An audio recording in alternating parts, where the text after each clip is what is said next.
Hello, people. Will anyone here? Because I see that there are 4 people here. Will you guys let me know how I sound volume-wise? Somebody? Hello? So I'm not gonna stay as long as I did last time because I stayed like an hour and 20 minutes, and I don't have as much time today. But I don't know, wanted to say hi and connect for a couple minutes because Live Aid is hard, y'all. It's hard. And I thought if anybody wanted to talk about the Beatles, we could talk about the Beatles for a couple minutes. Just for like sanity's sake. So if anybody want to talk about the Beatles, that's fine. Okay. So this Live Aid board, y'all. Okay. So I started it and I couldn't write on the board small enough to make it work. Like it was not there's 70 acts here. So I made little post-it notes, right? And then I decided, okay, well, I'll just measure it across the board. Hello. I'll measure it across the board to make it so it fits, right? And so I went and I measured it, and then it looks, in my opinion, like trash. So I'm gonna redo it over here. I'm gonna do it back like this, and I'll just figure it out as we go along because that's how things always are. And also, just in order to make that thing look like sort of decent. Hi, Chris. Just to make it look sort of decent and like sort of legible, I have used Sharpies on the actual axe. This little tiny pin that I don't know. My partner is an artist, so I have no idea what this thing is. And I wrote all the little presenters' names just so I could get it right. And then this one for the numbers, like the times. Hi from Russia. Hello. I have no idea how to say your name. So I'm not going to try. That's not going to happen. Oh my God. So with Live Aid and Band Aid, it's like Sasha. Oh, hi. Hi, Sasha. It's like a matter of trying to respect how exciting the actual event was for so many people, that I want to do that because a lot of people were so excited about it, and people will talk about Live Aid and say it's this such and such performance is the best performance of all time, blah blah blah, and then also look at these facts and figures and see, okay, celebrity charity really in some cases doesn't how do we say this? Is in some cases like more harm than good. And then also a lot of like conversation around Bob Geldof being kind of a lying bully and not wanting to there's so much context that has to be explained in like the first 5 minutes in order to not piss off like an inordinate amount of people. Because you don't want to say like this was a bad idea because it wasn't a bad idea. You don't want to say like, hey, helping people is bad, or these people did worse, like, because I don't think anyone going into it had bad intentions. So you want to be able to make it appropriate while also saying sometimes like Bob Geldof literally would say, I'd rather make a deal with the devil in order to feed these people, while also being warned, hey man, this might not be the best way if you're doing it this way in order of immediacy to get aid to people. This might actually not work. This might actually backfire. And how do you explain that in the first 5 minutes? And my goal is to get this to about 3 hours. Who thinks that I'm gonna actually be able to do this within 3 hours? Not me. I thought that I was, and then I decided to do the whole fucking timeline, and I was like, well, that's gonna take 45 minutes. And there's so many anecdotes that are like really funny and fun. Phil Collins, for example, he's all over the place in Live Aid. I mean, literally all over the place. He starts in the UK, hops, you know, onto a helicopter, goes to, I think, Heathrow, flies over to Philly or flies to New York and then flies to I have all the details. But that guy is all over the place. He's in 4 different places, you know. And I finally got a chance to watch a good amount of Live Aid yesterday or the day before yesterday, so Friday. And I was just, I mean, I've seen like performances here and there. Phil took the blame after all his toil. I'm not sure what you mean by toil, if you want to explain. Um, because I still don't know, like, here's what's crazy. The timeline, hang on just a sec. Let me take a look. I can't share this with you guys because I just won't, but let's see, the timeline and the anecdotes themselves, just that is 7 pages, and I just did it like, here's names, here's names. For Led Zeppelin, okay, yeah. Okay, there you go. And here's the thing, Led Zeppelin, when he talks about it, he's like, okay, this is him. It was a disaster, really. Robert wasn't match fit with his voice, and Jimmy was out of it, dribbling. It wasn't my fault, it was crap, Colin says. So this was to Q Magazine, but I found it on Ultimate Classic Rock. I couldn't find the original thing. He said, if I could have walked off, I would have, but then we'd all be talking about why Phil Collins walked off Live Aid, so I just stuck it out. And that's a good point, you know. I think you know, I'm coming up against, yeah, you're right. Yeah, he definitely, can you imagine, you know, because it wasn't supposed to be a full-blown reunion until like hours before. Collins had happily collaborated on earlier Plant solo work and admits he thought Live Aid would follow that template. Instead, he says, you could sense I wasn't welcome, particularly, Colin adds, on the part of Page. I thought he was just going to be low key and we'd get together and have a play, Colin says, but something happened between that conversation and the day, and it became a Led Zeppelin reunion, and I turned up and I was a square peg in a round hole. Robert was happy to see me, but Jimmy wasn't. Yeah, so I need to watch the newer documentaries on BBC. I need to get my VPN working, but there are, I think, 5 or 6 documentaries that I have to watch. 2 of which are more serious news-oriented stuff, and then the rest of them are just about the event, which is kind of still, "Hey, Marco," just talking about Live Aid and whatever. Just, it's still kind of indicative of how we're dealing with things. Like, there's really an important aspect here that this is a very real death toll attached to this, but the focus is so often on this global jukebox aspect. And that's not like, it's dangerous to conflate the two.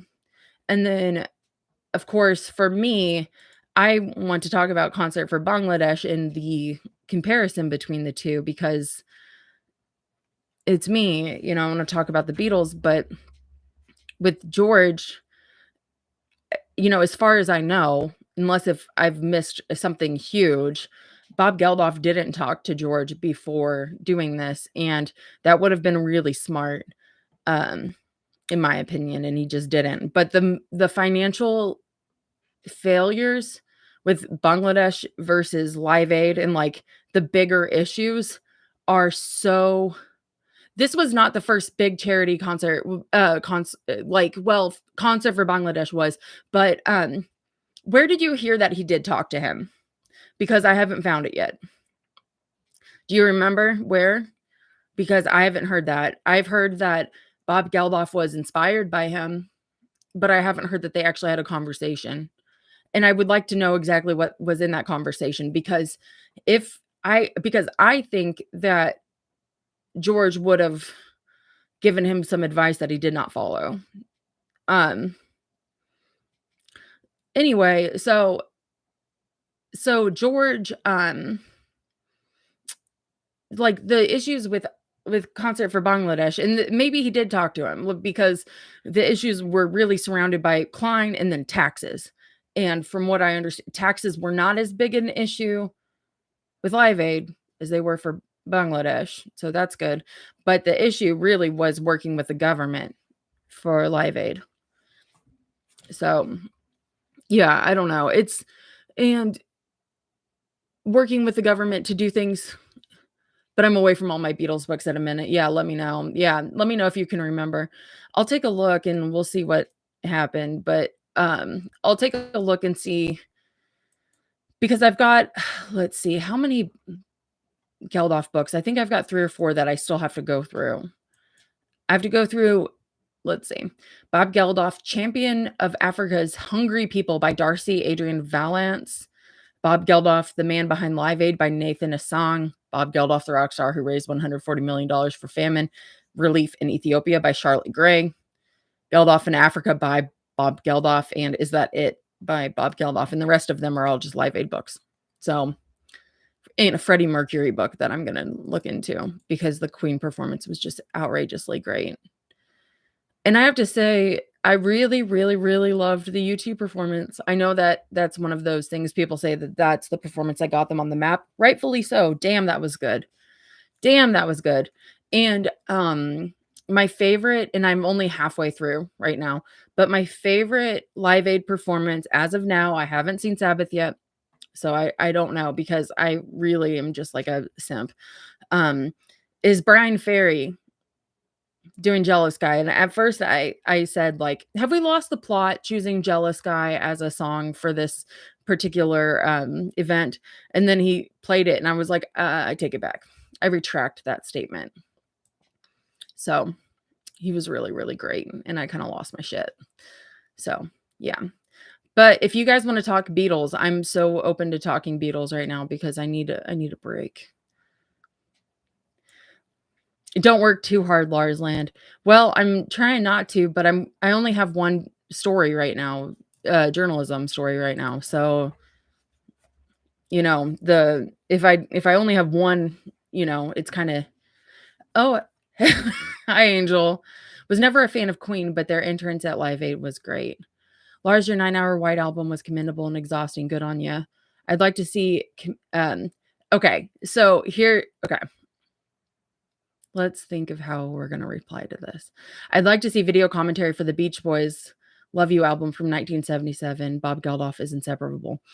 Okay, I'm so sorry to everyone. I cannot stress this enough. I'm not going to cover the Beach Boys. I like the Beach Boys. I like their music. But there's not going to be any sort of coverage of the Beach Boys the way that there's Beatle coverage. I get this every so often where people will ask, and somebody said, after like, I was like, man, this White Album really stressed me out. And somebody goes, do a 9-hour video on the Beach Boys. And I'm like, you think that after the White Album that I have the emotional wherewithal to cover the Beach Boys? You guys are insane. like I don't have the, like, I'm the emotional little bitch. You guys talk about it all the time and then you want me to cover the Beach Boys, you know, but no, it's not going to happen. The reality is if I'm going to switch subjects, you know, it'll be on occasion, like the Live Aid thing, or it'll be a TV show. Like, it's not going, the Beatles have my heart so hard that, and I've found no it shows no sign of slowing for me with the Beatles. I have no interest in going to another topic at this point, and I can't imagine myself going to another band. And I just, like, the amount of work it would take to get into a different band, if it weren't, there would be, I mean, Sabbath, maybe. Metallica, yes. Smashing Pumpkins, yes. Outside of, I mean, but no, on the Smile album, yeah, no, I like Sabbath a lot. Metallica, Sabbath, and the Smashing Pumpkins would be the only one. I've never watched Elliot Roberts, don't care to.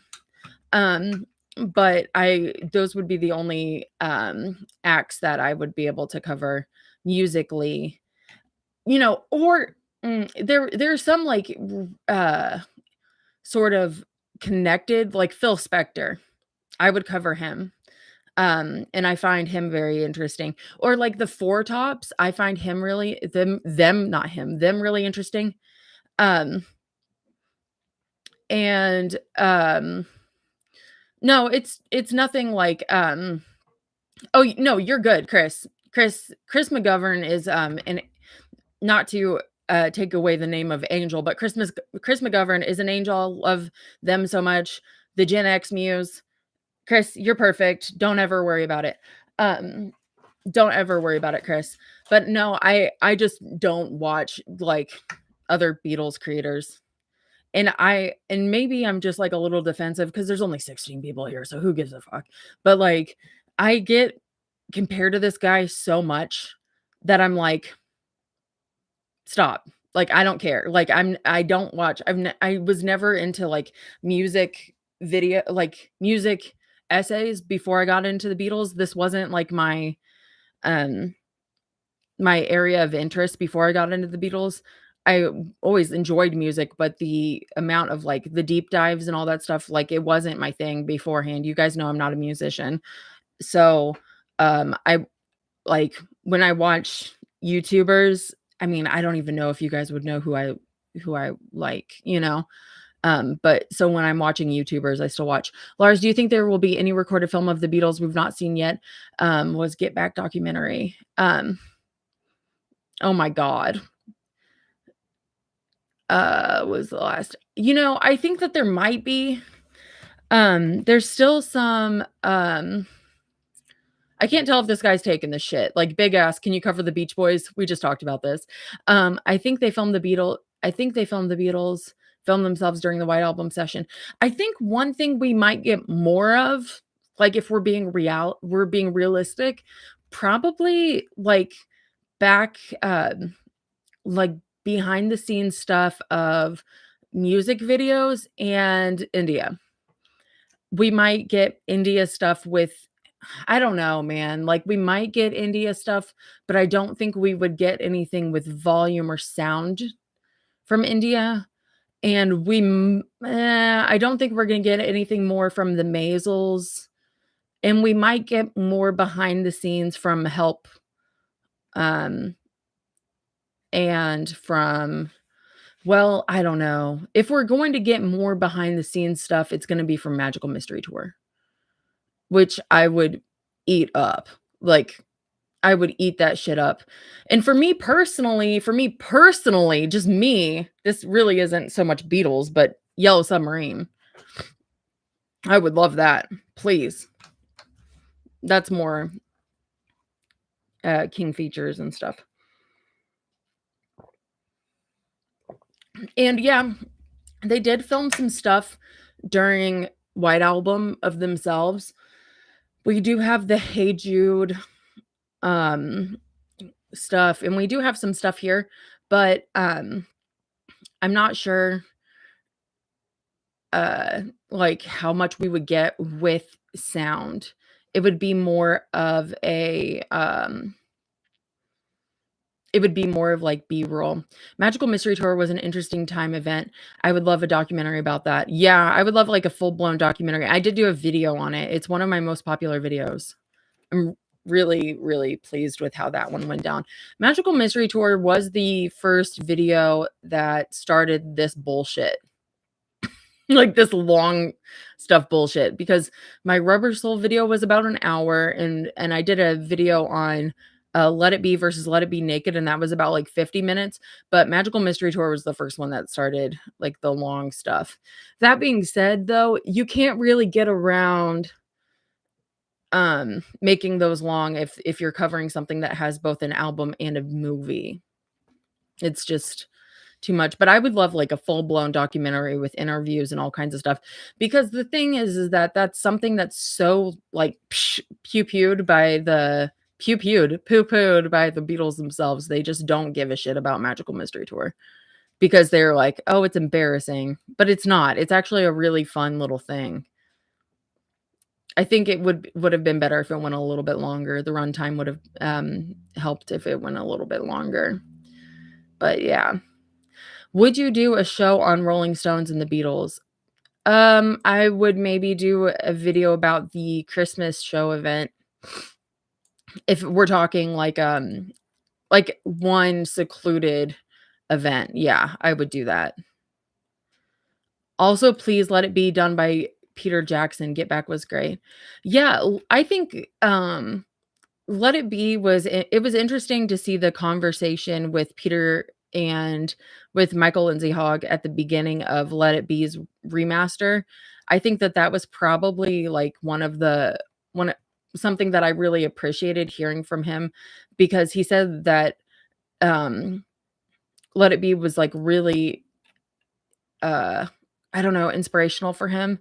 And I think maybe seeing his thought process made me feel a little bit more endeared to Let It Be, which is kind of hard to say. But, sorry, I'm boring today, guys. But yeah, no, I Get Back. I've never gotten sick of Get Back. I've watched it so many times. I remember somebody I know, not a Beatles fan, just like somebody I know in real life. And they were like, yeah, I watched the first episode and then I just stopped. And I was like, how could you stop? How could you stop watching after the first episode of Get Back? Why wouldn't you keep watching? It's the Beatles. And this was the beginning. I wasn't even like a huge fan,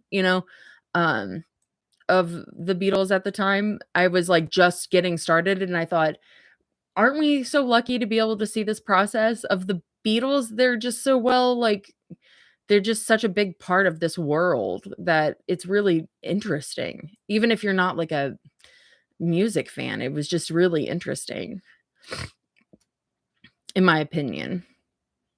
Not biased at all. No, not biased. So let me take my ADD medication. Shocking. But yeah, I don't know. There's always the Beatles show up everywhere in this world. I won't even be looking for them and then they show up. It's like, can't get away from you motherfuckers. Even with Live Aid, there's the rumor, of the Beatles reunion. And I wish I understood that vibe, because I just don't, how people would always want a reunion of the Beatles or the Threedles or whatever. Can you imagine the pressure of doing that and people wanting Julian to kind of take in for John's spot? There's no way. Oh, there's no way.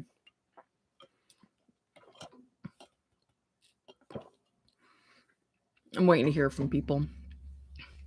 Because I could just get here and talk about Live Aid. Every time I talk about Live Aid, a bunch of people leave, which I get it. No, I get it. I understand. I will say that I was really stuttering on the Help project, and I did need a break. Based on what you said today, Stevie Wonder songs in the key of life might work as a project with you. Love Stevie, but I'm cool with you staying on the Beatles.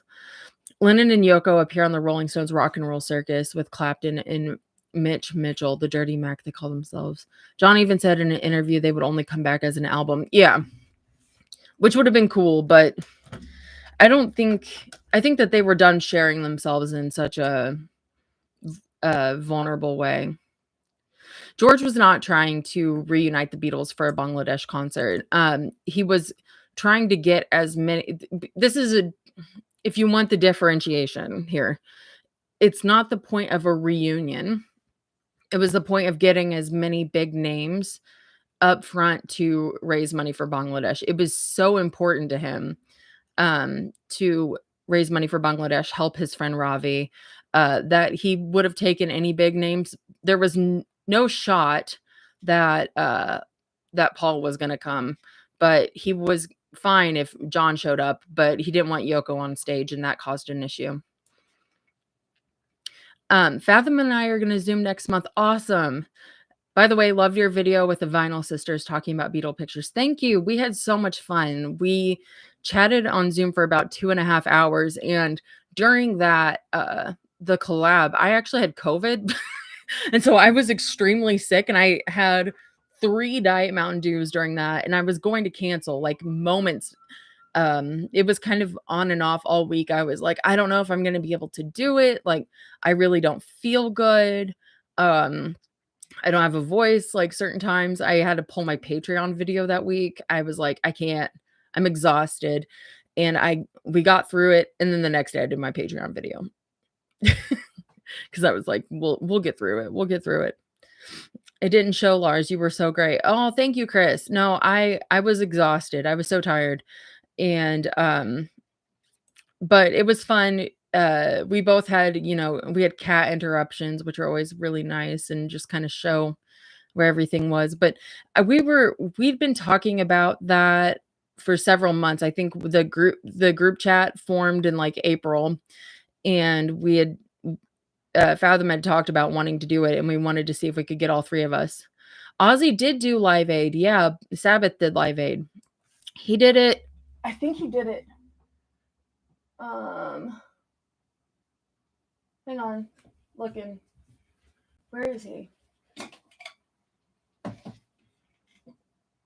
Black Sabbath. He did it in the US. He's up there. You guys can't see him. But yeah, he was in the first kind of round in the US. Yeah, pretty early on, actually. So yeah, Ozzy Sabbath did Live Aid. Still during the light of day, but yeah. I'm not sure if Ozzy knew he was doing Live Aid. He might have been a little out of it. It's so hard to know when he was sober and when he wasn't, because he was so in and out of trying to be sober. It's hard, man. It's hard. If you're dealing with certain substances, it's hard to really get clean. And for a lot of people, relapse is part of recovery. And that's a really controversial thing to say, but it is true for a lot of people. Amongst recovering people, that's not a popular thing to say, because there's always like, you shouldn't say that relapse is part of your stuff. And I'm like, well, for a lot of people, it has been. I'm really lucky that when I got sober, I haven't relapsed since. Elton John was fucking loaded for Live Aid. Benny and the Jets performance was hilarious. I'm saying this as a massive Elton John fan. No, it's like, it's funny. I'm a Ringo fan. Like, I'm not shitting on anybody showing up fucked up, but I actually haven't rewatched that. I've seen it before, but that's one I have to get in. That's my next one on my little list for my Patreon reaction. But it's long. The Patreon reaction is going to be really long. I think I've gotten through 12 acts. It's 2 hours, and I'm not watching the full thing. I'm just watching, like, my friend Angel, who's collaborating with me on this video, made this playlist for me of 32 videos, and like, it's just once. He didn't give me the whole sets. He gave me like songs. I think a couple of them have the whole sets. So, but Benny and the Jets is one of them. But it's I don't know. It's so interesting because I've been talking to some people about Live Aid, and the memories surrounding Live Aid really, it's like, which performance is really stuck with you. And a lot of people will say kind of the same ones. And I think U2 is one that I hear a lot. And I get it. Hi. Oh my God. Enchanted Essays is here. Yay. John cornered Art Gumful. Yeah, I know this. Yeah. John cornered Art Garfunkel at a get together in the Dakota and said, "You got together with your Paul. I'm thinking about get together with mine. What's it like?" A journalist asked Ozzy which song he was going to perform at Live Aid for famine relief, and without missing a beat, he replied that he was going to do Food Glorious Food from the music Oliver. Ozzy is so funny. He's hilarious, dude. Food Glorious Food. Oh my goodness. Enchanted Essays, how are you? Anything interesting in your corner of the world? No, I think that's so funny where it's like, I think I'm gonna get back together with my Paul. What's yours? I'm having issues with my Paul. Are you having issues with yours?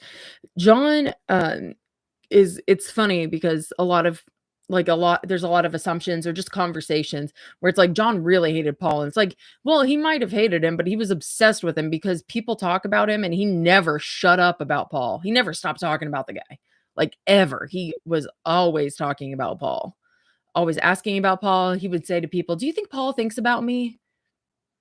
Yeah, he hates him. Come on. It's almost like people have multiple feelings at once.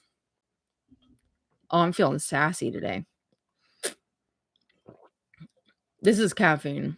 I have an issue. I'm great, thanks. I think the only thing I know about Live Aid is that Status Quo opened because my little brother was obsessed with them as a kid. Enchanted Essays always coming through with some information. John loved Paul more than it seemed sometimes. Yeah, John and Paul loved each other way too much. Not in a bad way. Paul became the father in John's Freudian universe. Apparently he told Alice Cooper he missed Paul. Yeah. Alice Cooper said that if anybody said anything bad about Paul, it was like you turned on Angry John. I can say it, you can't say it. Hi, Martin. Nice to see you.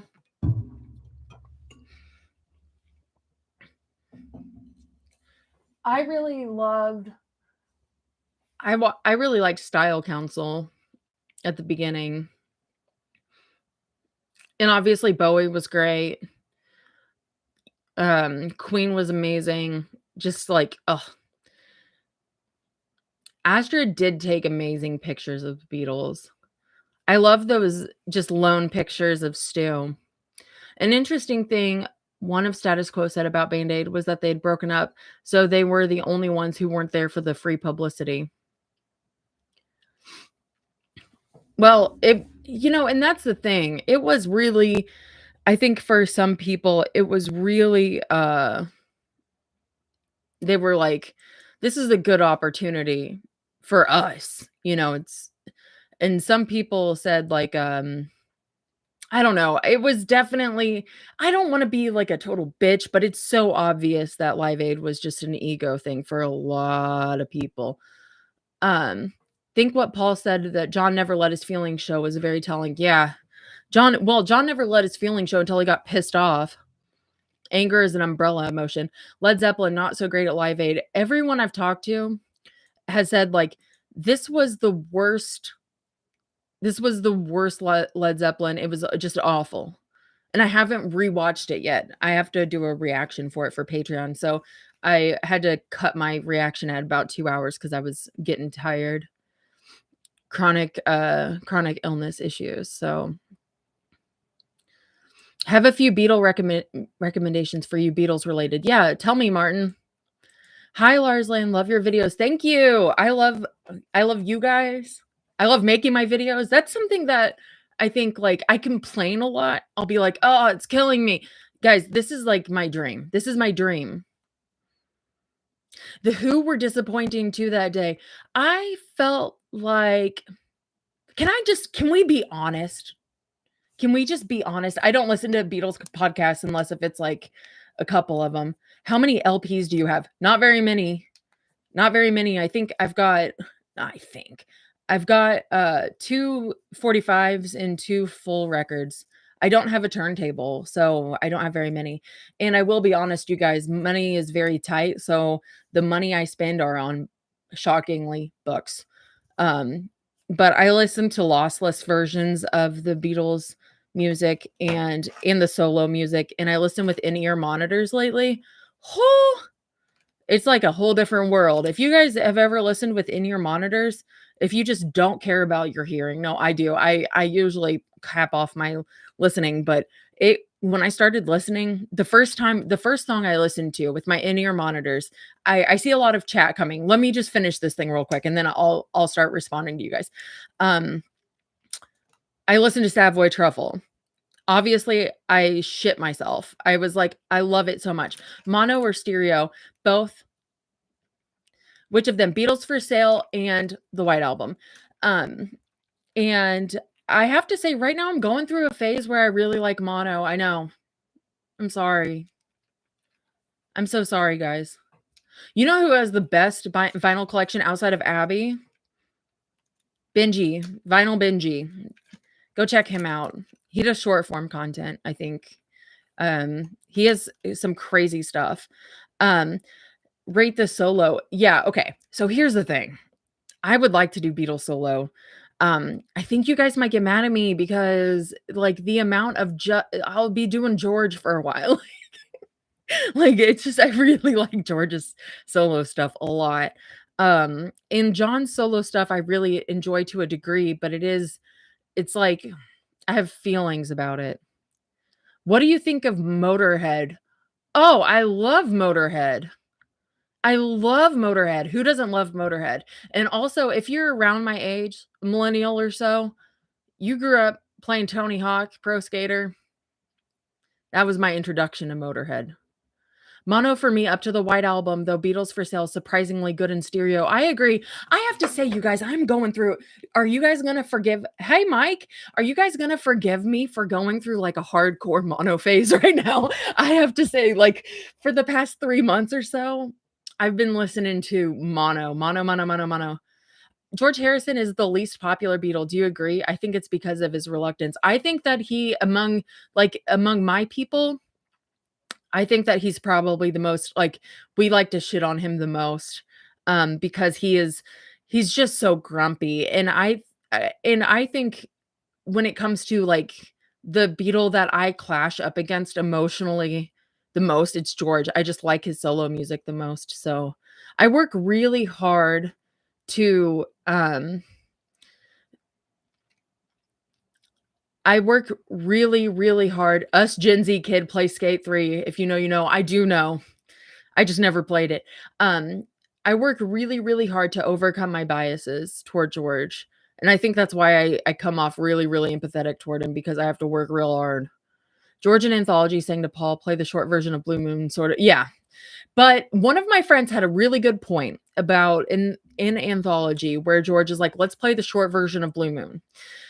Moments later, they're outside and then he's happy. So somebody was like, that boy just wanted to go outside. And I'm like, maybe you had a point there. I just always think that he was so grumpy. The Ace of Spades on the Young One was my introductions to Motorhead. Motorhead, I was introduced by Ace of Spades. Now, I will say that I don't know a lot of like song names or lyrics, but we listen to him a lot in this house. Also, the vid of Paul and George signing the forms to In the Beatles. Paul looks like he's crying, George laughing. Now, I don't know. Paul is pretty pensive during that day, but the person George is mad at, because they went to lunch after that. Like the Beatles they went to lunch together after that. Um, George wasn't mad at Paul at that point. He was mad at John. John was the one who was dragging it out, signing it, not Paul. And he was extremely mad at John, like extremely mad at John.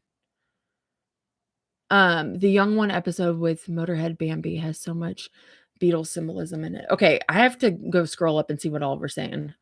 Beatles 65 is better than Beatles for Sale. No Beatles for Sale hatred in this chat, in this land. Get out of here. Beatle Breathless 345 Impulse. Breathless 345 on John and Paul's relationship. Trust me, it's on YouTube. Amazing. Now, that they're talking about understanding Lennon McCartney. It was a 3-part series using only quotes and interviews of the Beatles themselves. It is not a creator thing. I watched that really early on, and I agree it is really interesting. The Who were disappointed. Okay, so this is something Chris said way back, and I didn't get to reply to that. The Who were disappointing too that day on Live Aid. Yes. I felt like The Who were really interested in playing a song together and they didn't give a single shit about the audience. And I felt like this was one of those things where you should pay attention to the audience. Yeah. Paul talking about the huge age gap between him and George, 9 months, is a huge joke, TBH. If Paul thought it was funny, it didn't matter because that's not how it felt to George. George felt like it was very serious. And I think that the way the treatment was very big. My introduction to Motorhead was a kids show we had over here in the early 2000s called Dick and Dom into Bungalow. Every episode with Ace of Spades whilst the presenters and the kids threw custard. Why didn't we get cool shit? All we got was slime. Green slime. That being said, let's see. I think my most I need to look and see if I think my biggest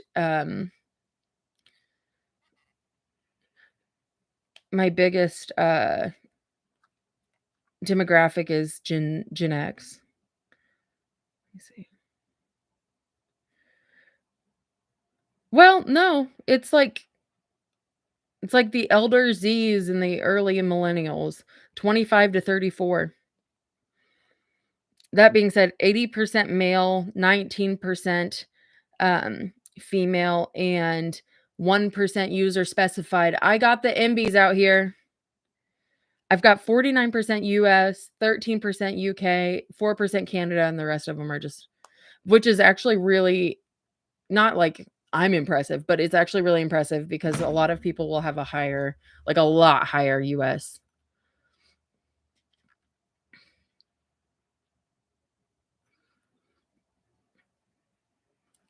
Where can I buy the chip in my head that is nonstop playing "Baby, You're a Rich Man"? I need that in my life and head. Yeah, we would never stop dancing if you're listening to that. Paul was the most heartbroken about the Beatles breaking up. He spearheaded Sergeant Pepper, MMT Let It Be, and Abbey Road, especially since the band would have split up. Paul was working really hard at the end. I mean, and I think Ringo has really I think Ringo loved the Beatles and would have stayed as long as the others stayed.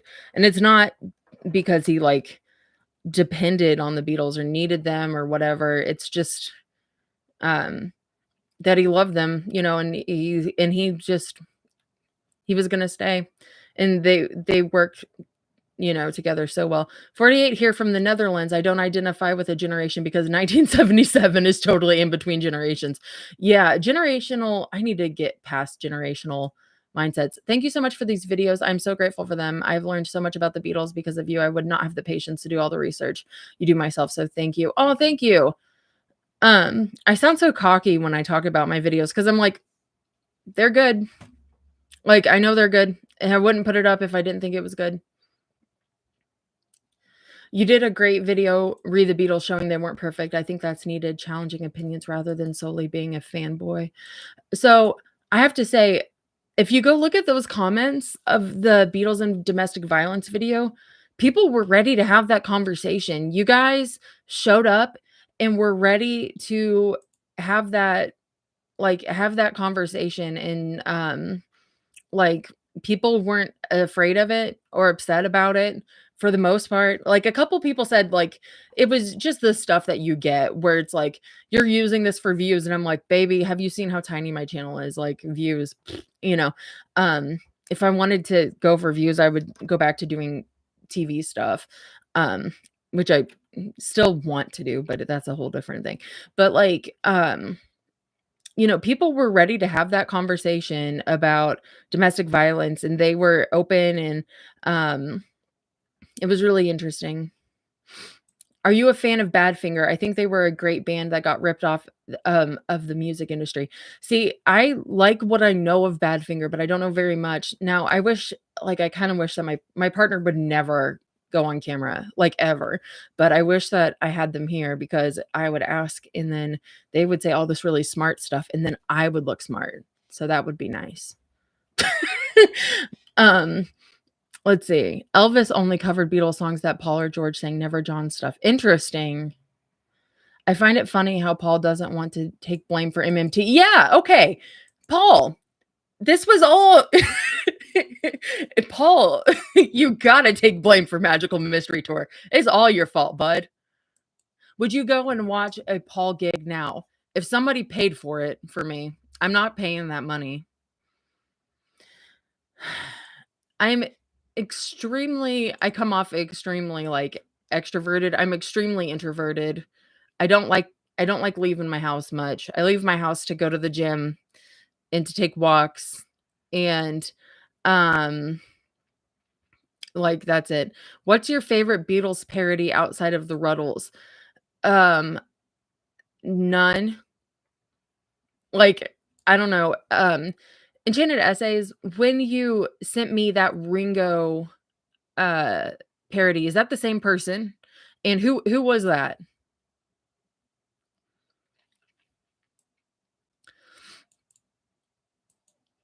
Yeah. Like obviously everybody here probably loves MMT, but Enchanted Essays made a great video about it. Everyone here, if you have not subscribed to Enchanted Essays, you you go do that right now. Open up a new tab, type in Enchanted Essays. Yes. Was that the song where he sang Goldfinger? No, I think it was like a made up Ringo song, right? I don't remember. Whoever Enchanted Essay says that was, is my favorite Ringo parody. I can't remember. It was screen recorded. You sent it to me on Instagram. But yeah, no, Enchanted Essays and I are friends too. We're buds. We've been buds longer than I've been buds with anybody. Like really, we've been buds since I was early on.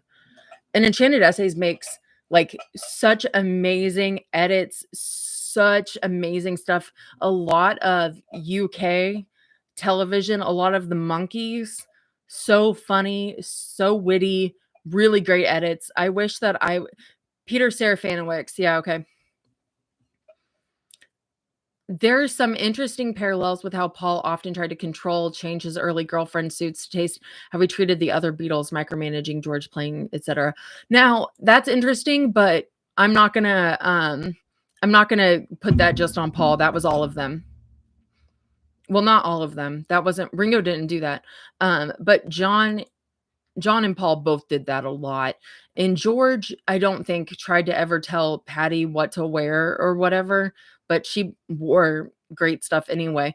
But I mean, Patty says it in her book. He was extremely chauvinistic and he did not want her working. So, and she had to stop working and it was like devastating for her. And then she got into cooking because they both became vegetarians.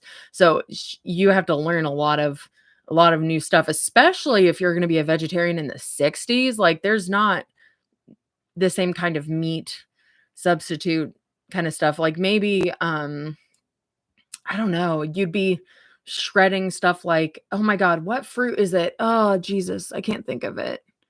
There's like a certain fruit that's like really good meat substitute. But she was learning all kinds of curries and all kinds of stuff. And then eventually he brought in an Indian guy who started cooking and just like took away that hobby as well. Jackfruit. Yep. Jackfruit. You knew exactly what I was thinking. All that stuff really puts into perspective how young they were and how much growing up they had to do. Yeah. Absolutely. Like so I'm 34. I turn 35 next month, in less than a month. Hey. And I feel like I'm just getting started in life, you know. Um I'm just now kind of hitting a stride, and even though I've been in my journalism career for coming up on 12 years, it's just like you're so young until I don't know. I just can't believe John was taken at 40. Happy future birthday. Thank you. I'm sure I'll just be buying more Beatle books. That's always what I'm doing. I'm always looking for Beatle books. We go to a lot of thrift stores. We go to a lot of like used bookstores here and always looking for Beatle books. Now there's a lot of repeats, but and there's always one that I want that's a physical copy, which is one that I use all the time. If you guys watch my videos, which I think you guys all knew, but is Jean-Michel Gaston and Philippe Margottine's book, All the Songs, the Beatles version. They've made it for more than one. They've made one for Dylan, I think, and a couple by Turntable. Now I'm think if I get it as a gift, that'll be great. But they're so expensive. And getting like speakers and stuff, and I need to get like a place to put it. It'll be a whole thing. I have to move the land around. Have you got the Beatles recording sessions? Hang on.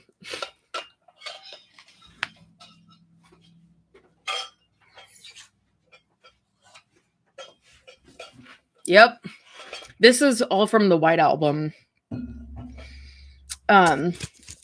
So these are all dog-eared from the White Album. The colors are done by Sgt. Pepper. So the yellow is John. The orange is George, but you'll see pink here is Ringo because Ringo started early.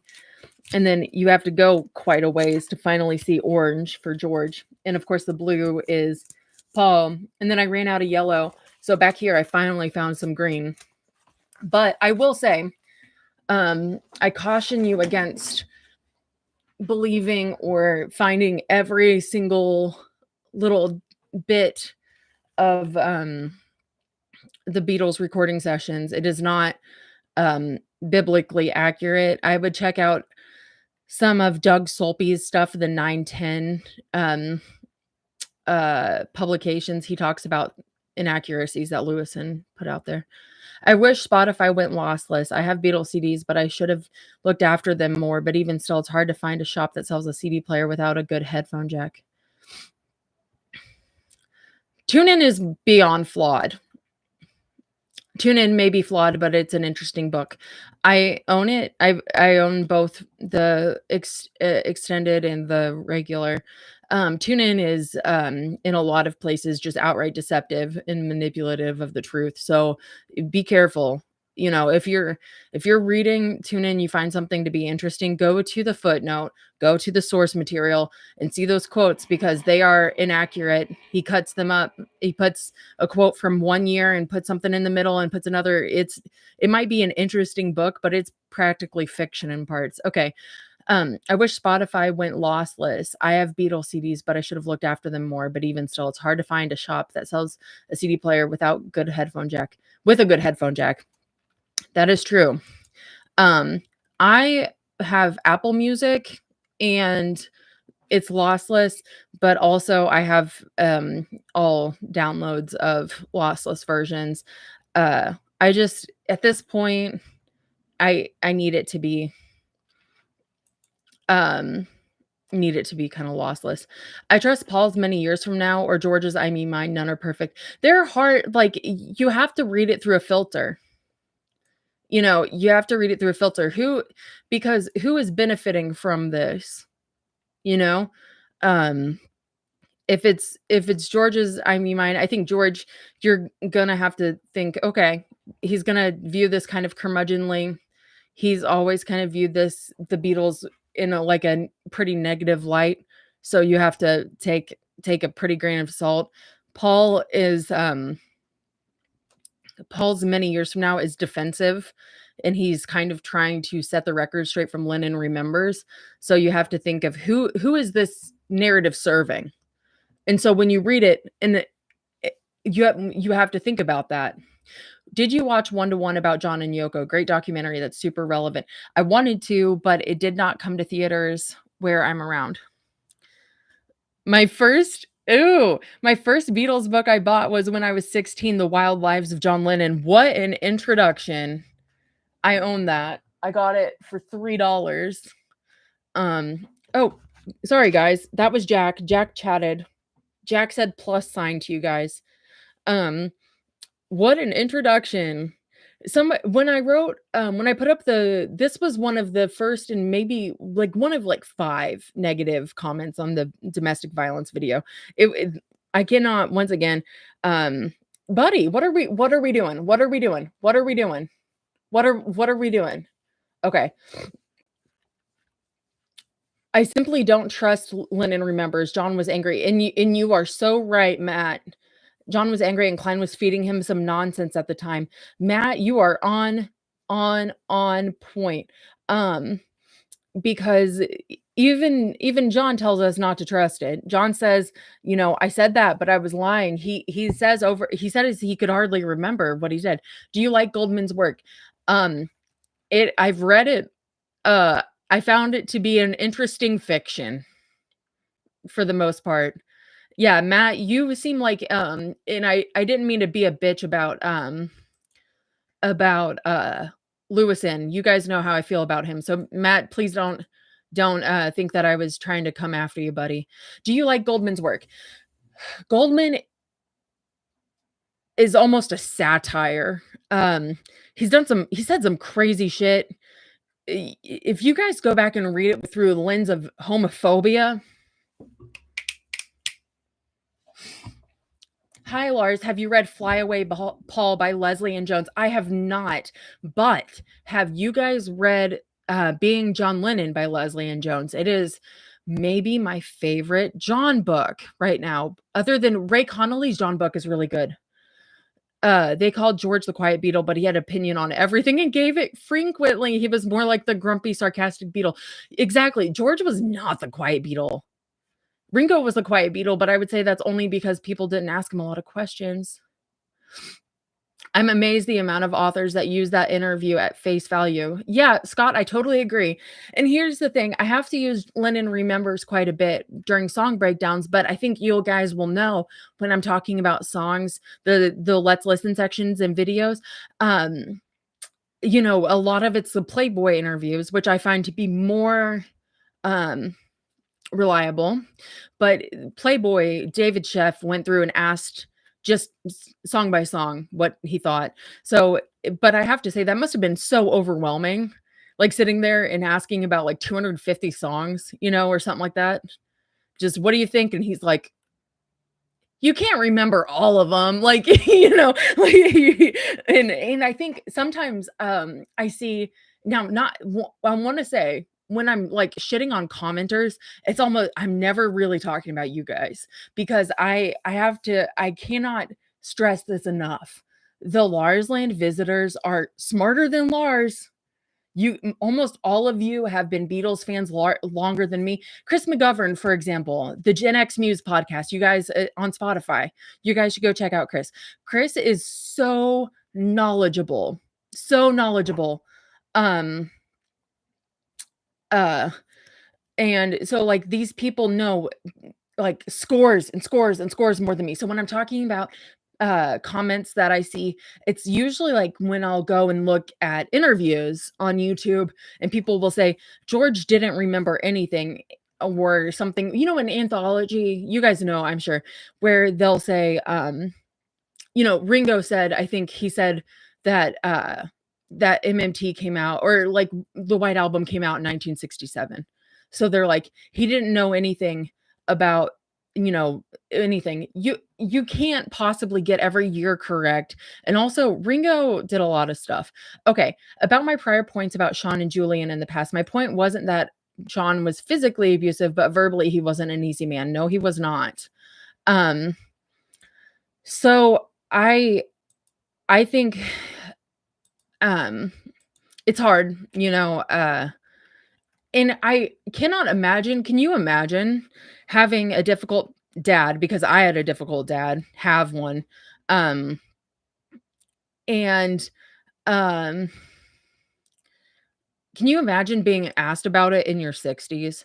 Like, if somebody sat down and was like, "Hey, what was Raj like to you now?" And I've been, like, no to low contact with him for 2 years, and it's really difficult. I'm really confused about it. Like, I'm being really fair here. It's really difficult. I'm really confused about it, and I still don't know how to feel about the man, and I love him, and sometimes I hate that I love him. You know what I mean?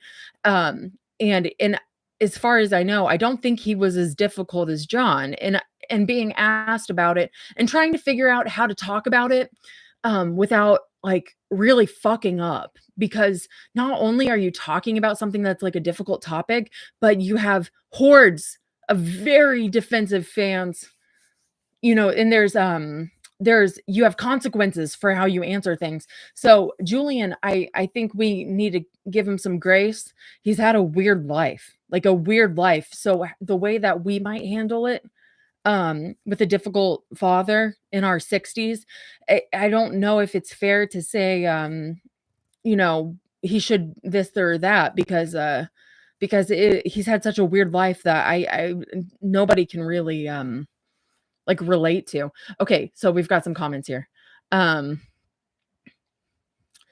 People don't understand that John was in the middle of primal therapy until late 1970. I'm convinced he confused the internet with a interview, not internet, with a therapy session. I think he was very kind of confused about where he was. I often like to put myself in the shoes of the Abbey Road engineers, and from the perspective, I think Ringo would be the only one that wouldn't get on my nerves as much as I love the others. Practical Productions, you see me, man. You see me. I think poor Ringo. Leslie Ann Jones has that book coming out in 6 weeks based on Freddie Mercury's alleged diaries, proved by his alleged daughter. Could be interesting, although she's hated by the Queen fandom. I don't know very much about Queen's lore. Um, so I don't know very much, but I do like how Leslie Ann Jones writes because she doesn't shy away from, gay issues with John. But I think people need to be fair when they read her because she still puts in the caveats the way that I put in caveats when I'm talking about stuff and say like, well, blah blah blah, we don't know blah blah blah. You know what I mean? But people will just really gladly kind of take that part out. So I think we need to be fair when we're reading some of these people talking about more salacious details. But, as George says, think for yourself. It's really important to take in account what the people themselves were saying. I see the lyrics book behind you. Do you find it strange that Denny co-wrote Mole of Kintyre and Paul doesn't mention him at all? I haven't even thought about it. I might finding it strange. I might say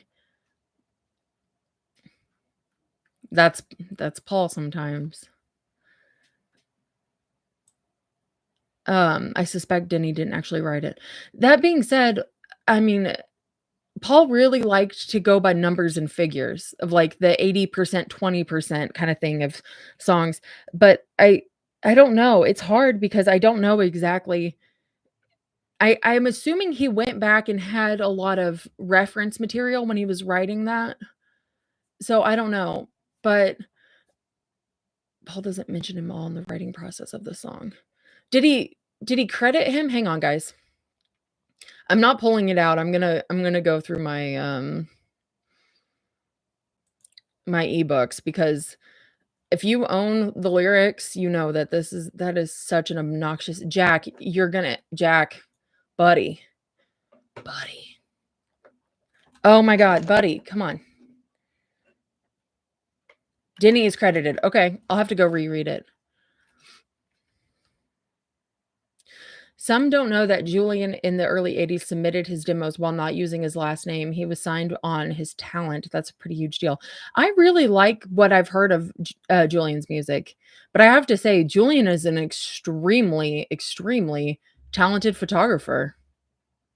He's really good. So is Patty, but Julian, I really like Julian's photography.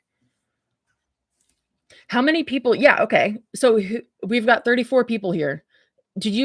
How many of you guys saw Live Aid, like, when it happened?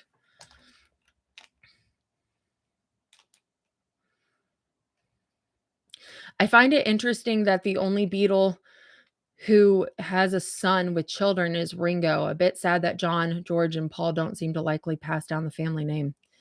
Well,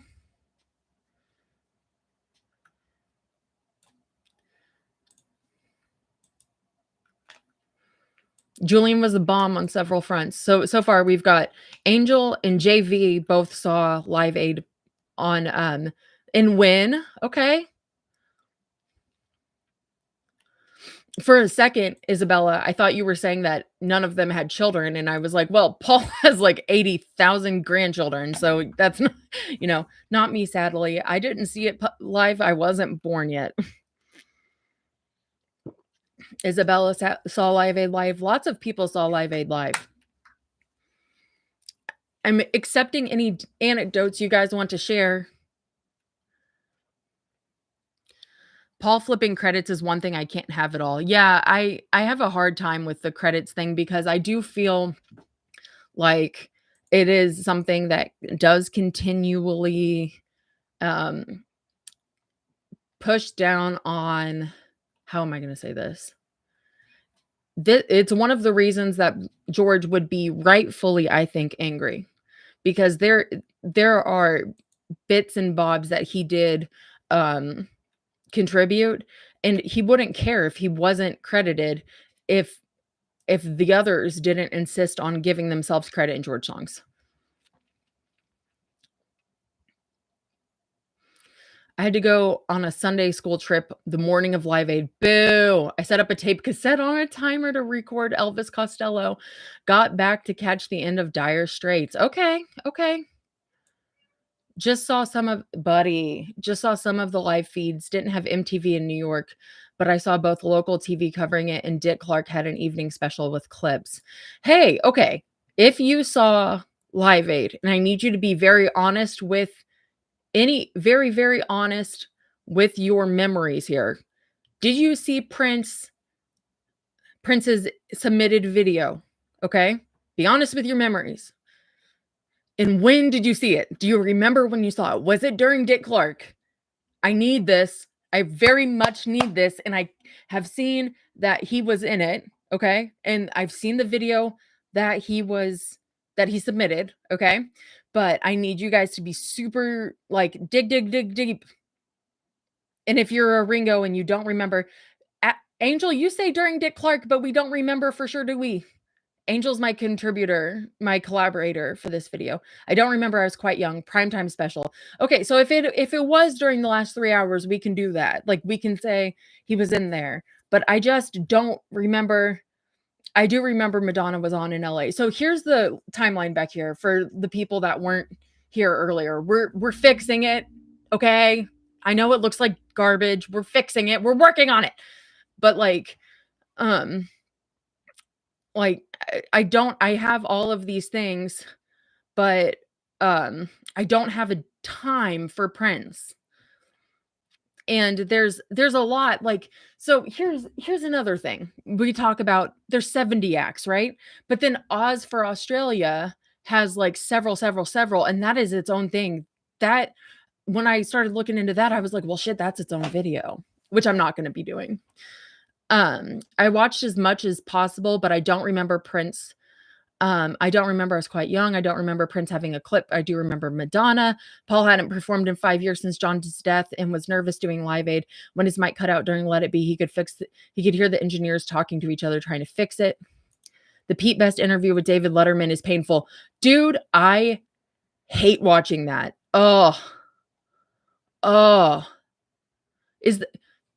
Anybody else get really sad during watching that?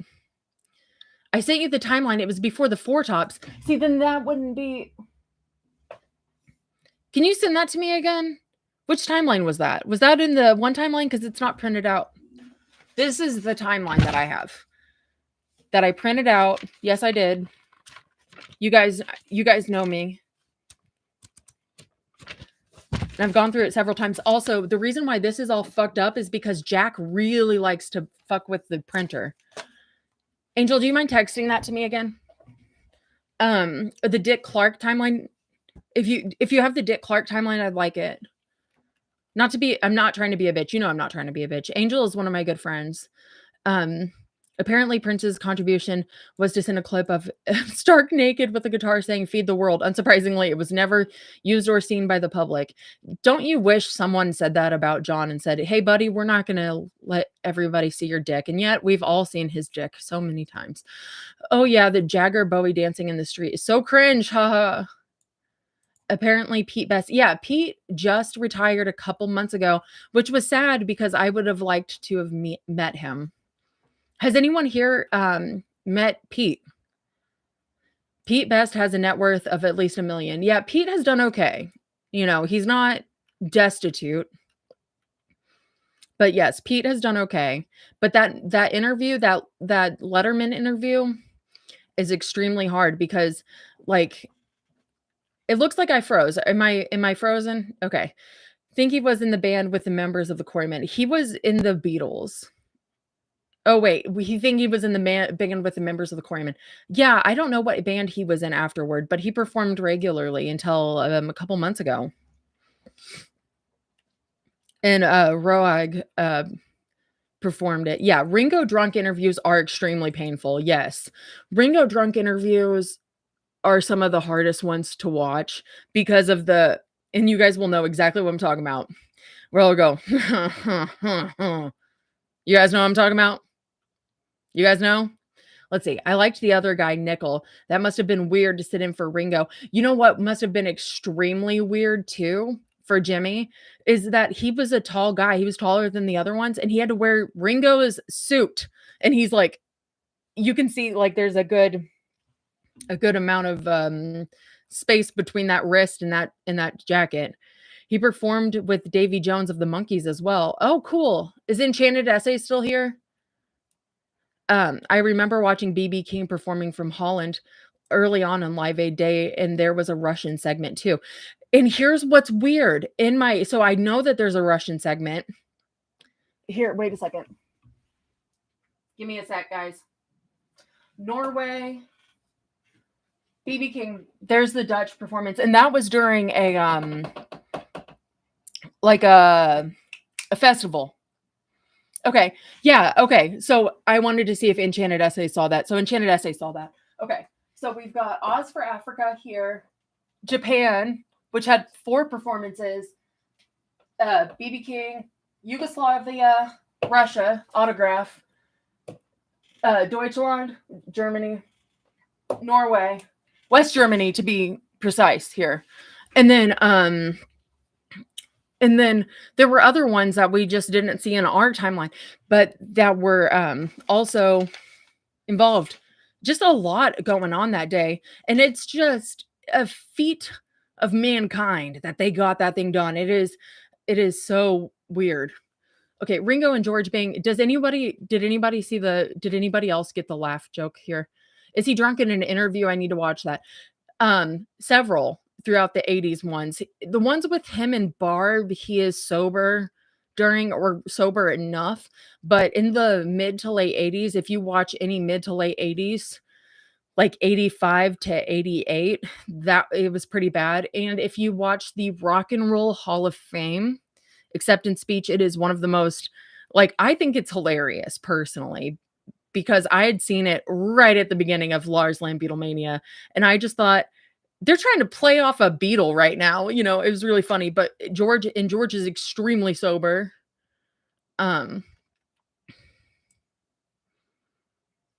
Ringo and George being interviewed together, and Ringo saying the last time he was annoyed was when George sued him, deeply grin stuff. Ringo, yeah, he was joking. Yeah, he understood why George was, because that was not so much he was joking about being annoyed. I mean, he got it through. Like he said, I'll always love you. Go ahead and sue me. David Bowie was in a weird place in the mid 80s. He was huge and didn't like the megastar status. He pushed back against it in the start of the 90s. I need to learn more about Bowie. This is so funny. You guys will think that this is embarrassing. Early on, I was trying to come up with a playlist of songs that were not Beatles that I really liked at the time. Guess what made it on there? Fucking Fame. And then I was like, that's a John song. It's like, get away from the Beatles, Lars. I have not read it yet. Have you read the book John and Paul by Ian Leslie? I have it, and I have not started it yet. Right now, I am pushing through Yoko by David Sheff. I rented it from my library, or borrowed it, whatever. I remember an interview with Ringo and Michael Parkson in Australia around 84. He was so drunk he couldn't play Honey Don't. There's a great BBC documentary on Live Aid, which starts with the sun coming up and the iconic theme tune from Knight Rider, and the date July 13th, 1985 starts flashing. Very cool and still exciting as hell. Let's see. Let me pull up my script, my sources here. We've got Live Aid on YouTube, Live Aid documentary, BBC documentaries. Yeah, there's a lot. There's a lot, guys. David Bowie had a in there right now. There's a CNN 4-part documentary coming out that I have not found a way to watch yet.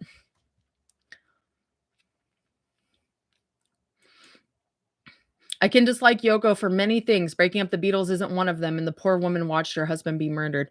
Yeah, there are many things to there are many valid criticisms to lobby against Yoko, and I have many that I'm not sure I will ever put up on a video, okay?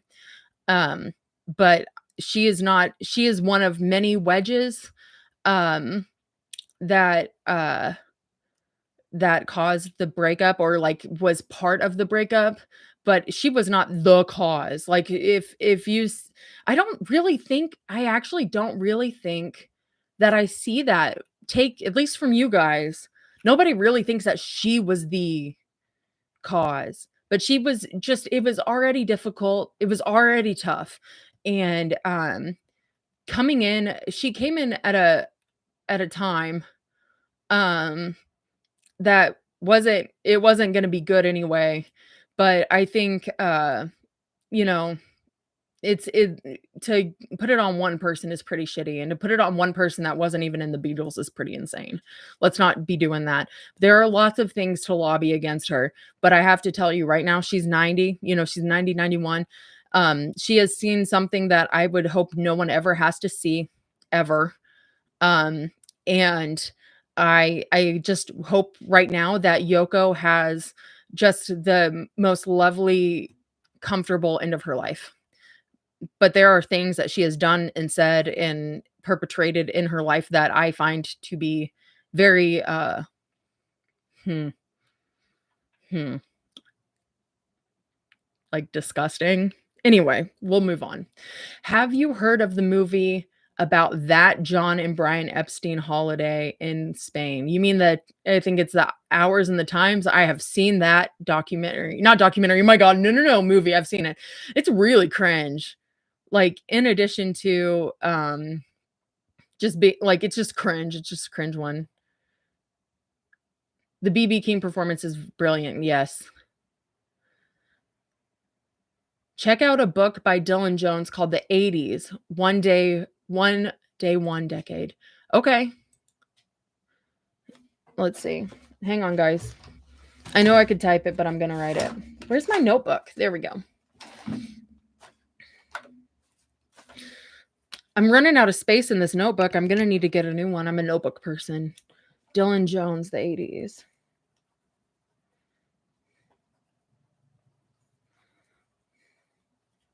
Okay.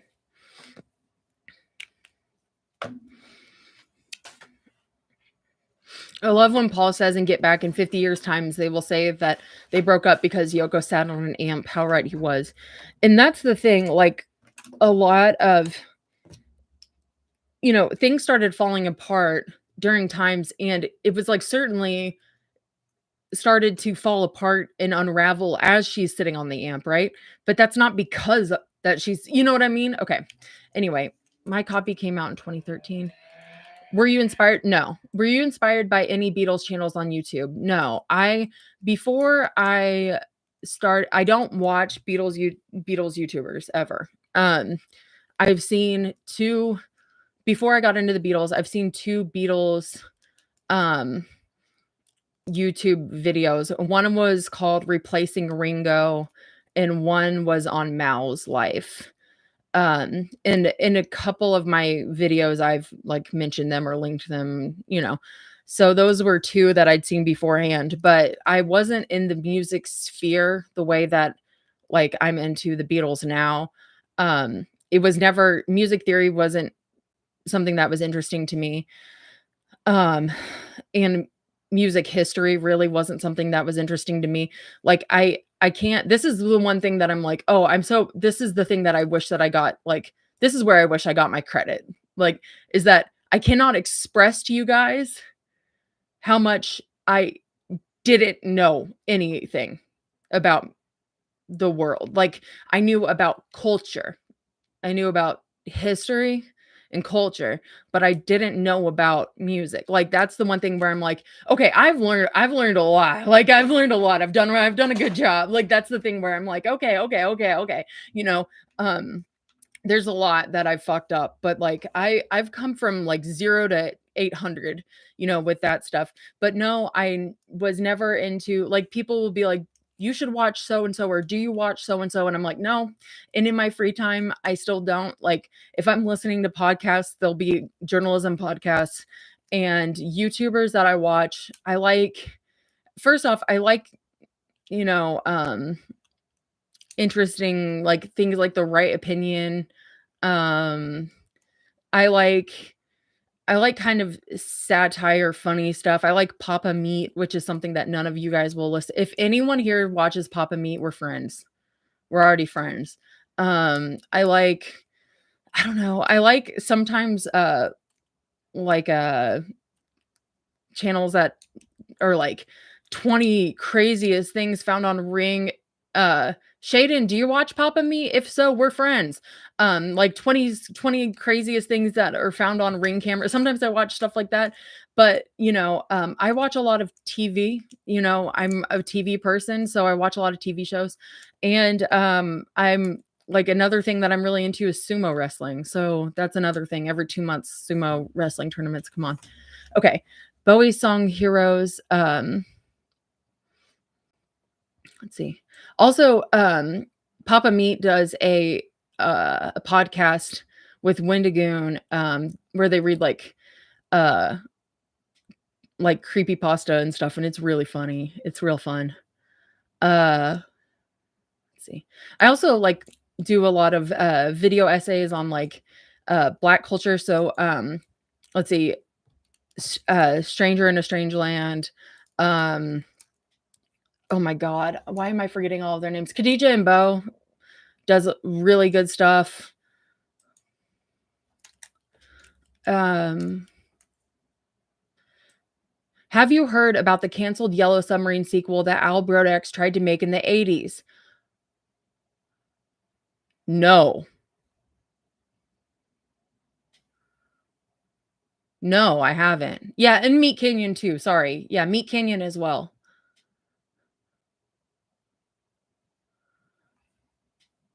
I haven't heard about that. Now I'm, like, blown away. I'd heard about the Zemeckis, the 2010, not the 80s. In the 80s, that's not even mentioned in his freaking book, which I've read 8 bazillion times. But no, I'm really like, I do watch YouTube stuff. I watch like just stupid shit, that you guys wouldn't be into. I watch a lot of, but I stuff it very clearly had CGI. Are you talking about the hang on. Well, you're going to kill me. I deleted my Instagram for a couple days. What about the creepy mocap? Yeah, that one, if it's the Robert Zemeckis one, I've seen that. That is heavily talked about in my Yellow Submarine video. It's so embarrassing. Angel, minute by minute review. Thank you, Angel. Sorry, buddy. You've sent me like 80 things and I sometimes get confused. Let's see. Has the book 1, 2, 3, 4 Beatles in Time by Craig Brown been recommended to you? A conservative writer quotes fans, quote, when we talk about the Beatles, we talk about ourselves. I love that quote. I have some Craig Brown stuff. I don't have that book. Hang on, let me see what I got. Okay, yeah, here's what I got. 150 Glimpses of the Beatles by Craig Brown. That's one of the first Beatle books I ever read. I fall asleep to parole hearings. There you go. I think it's cool that you don't watch other Beatles content makers. Keep it original is the best way. Yeah, and I agree with that. Like, I don't want to compare my stuff to anyone else. I don't want to feel inferior, and I like the way that I create, so I don't want to change it. I wish they would put out the old Beatles cartoons from the 60s. Me too.